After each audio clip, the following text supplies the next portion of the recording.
segment na to. It's time for you to completely fill up the profile from the Philippines. Are you ready? Handa ka na ba magsulat? Ready ka na? Yeah, I'm ready. Alright, perfect. Okay, guys. So I don't know if you know the answers to the questions or to the category, but iisa-isahin natin siya. Let us start with the first one. What is your name?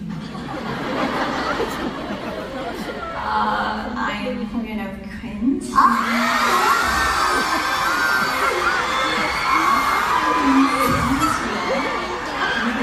Kita ba?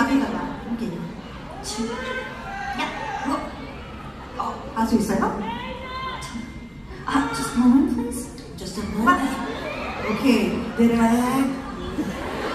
Let me help you. Hindi pa ako maglalamang. Tumutulong lamang. Bakit na ako sa office? Nagmukha akong ano eh. Ang sa tabi.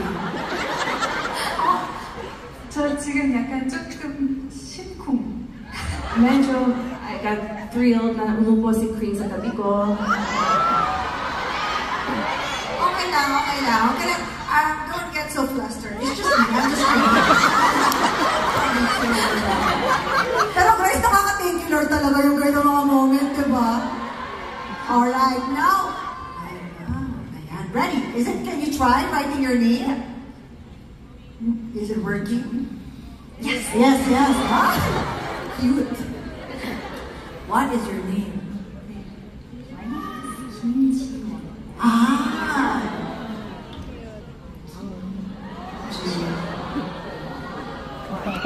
Yes, Kim Ji-won. So I think at this point we all know her name, right? Pero bang kinakaalam? Ba't tinanong mo? Ito naman tayong lahat na. Alright. So, the second part of the Slambook tawag din. Second part of our profile is the nickname that was given to you by your fans. What was that nickname? 팬들이 불러주시는 애칭은 제가 알기로는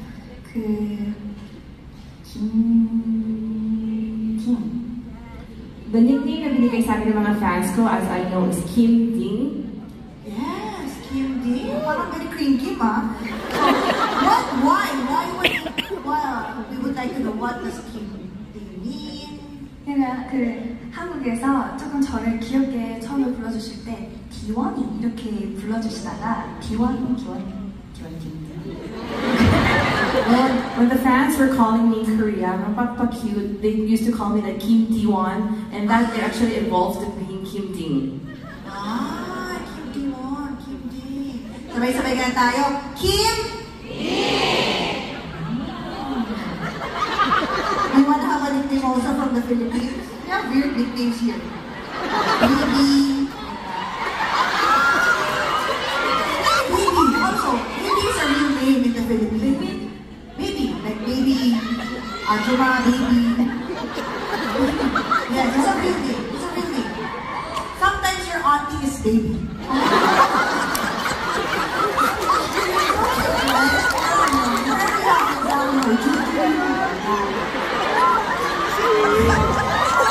Paliwanag sa mga Korean, pero nasanay na ako eh. Sa ako Koreano eh. Kailangan natin explain ang ganyan yung mga cultural differences.